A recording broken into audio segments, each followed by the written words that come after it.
De passage à Toulouse, dans le cadre des 10e rencontres nationales des élus municipaux, communautaires et départementaux écologistes, Eva Joly s'est également rendue dans le quartier du Mirail pour dialoguer avec la population.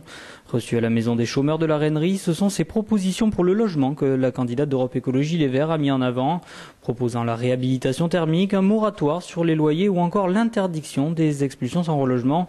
Eva Joly se projette bien plus loin que la présidentielle de mai prochain. C'est le seul programme qui a une vision de l'homme, pas simplement dans le court terme, mais dans l'avenir.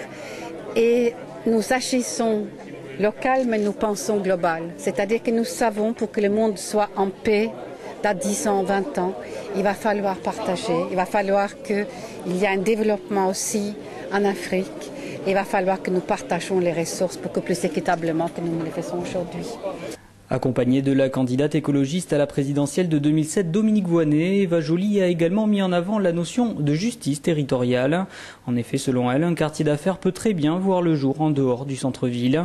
Et quand on lui fait remarquer qu'elle marche sur les plates-bandes du front de gauche, c'est Dominique Voynet qui répond.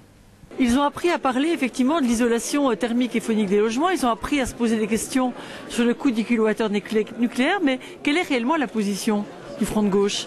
Quand Jean-Luc Mélenchon nous dit à titre personnel, je suis pour la sortie du nucléaire, mais qu'en pensent ses alliés? Chez nous, il n'y a pas d'ambiguïté. On est pour la sortie du nucléaire, on est pour une efficacité énergétique qui permette à des millions de personnes qui ne peuvent pas aujourd'hui se chauffer d'avoir accès enfin au confort décent et à la qualité de vie à laquelle ils ont droit. Aucune ambiguïté dans le programme, mais contrairement à Jean-Luc Mélenchon, Eva Joly ne décolle pas dans les sondages. Aucune inquiétude du côté de la candidate qui assure vouloir s'inscrire dans la durée.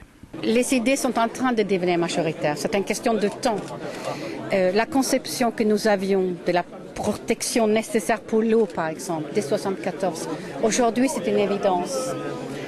Le danger que nous avons signalé du nucléaire depuis 40 ans, aujourd'hui c'est une évidence. Et moi je vous dis que dans 2 mandatures, les idées écologiques seront totalement mainstream. Reste maintenant à convaincre les Français et pour cela, nul doute qu'Eva Joly reviendra prochainement dans la Ville Rose.